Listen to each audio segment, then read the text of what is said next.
Hello, আপনাকেই বলছি। জি, আপনাকেই বলছি। টাকা দিয়ে বিষ কিনে খাচ্ছেন না তো? না না, মজা করলাম। আসলে বাজার থেকে যে ভেজাল ঘিটা কিনে খাচ্ছেন এটা তো এক প্রকার বিষই। আচ্ছা বলুন তো, ঘিয়ের উপকরণ কি? অনেকেই বলবে ডালডা, কেমিক্যাল, পাম অয়েল, আরও অনেক কিছু। না না, আপনাদের দোষ না। বিষয়টা হচ্ছে বাজারে যে ঘিগুলো পাওয়া যায় সেগুলো ম্যাক্সিমাম এই জিনিসগুলো দিয়েই তৈরি হয়। তাহলে বিশুদ্ধ ঘিয়ের উপকরণ কি? বিশুদ্ধ ঘিয়ের উপকরণ দুধ।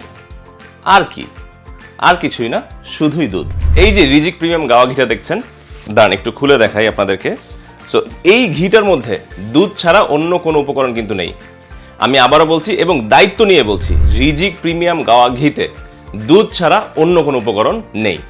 আচ্ছা, এই যে খাঁটি ঘিয়ের নামে বিষাক্ত ঘি আমরা কিনে খাচ্ছি, শুধু আমরা খাচ্ছি তা না, আমাদের শিশুরা খাচ্ছে, বৃদ্ধ বাবা মা খাচ্ছে। এতে ফলাফলটা কি হচ্ছে? ফলাফলটা হচ্ছে আমাদের সাথে ডাক্তার এবং হাসপাতালে একটা নিবিড় সম্পর্ক গড়ে উঠছে, যেটা আমরা কেউই চাই না।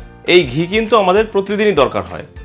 পোলাও, বিরিয়ানি থেকে শুরু করে ইদানিং রেগুলার খাবারেও আমরা কিন্তু ঘি ব্যবহার করে থাকি, যেমন ডিম ভাজা, পরোটা ভাজা ইত্যাদি। বিশেষ করে ঘিয়ে তৈরি খাবারগুলো কিন্তু বাচ্চারা খুব বেশি পছন্দ করে। এবং ঘিতে রয়েছে ভিটামিন এ, ডি, ই, কে এর মতো ফ্যাট সলিউবল উপাদান, যা আপনার রোগ প্রতিরোধ ক্ষমতা বাড়ায়, হাড়ের স্বাস্থ্য ভালো রাখে এবং ত্বক উজ্জ্বল করে। আপনারা ইতিমধ্যেই জানেন যে আমাদের রিজিক প্রিমিয়াম গাওয়া ঘিতে দুধ ব্যতীত অন্য কোনো উপকরণ নেই।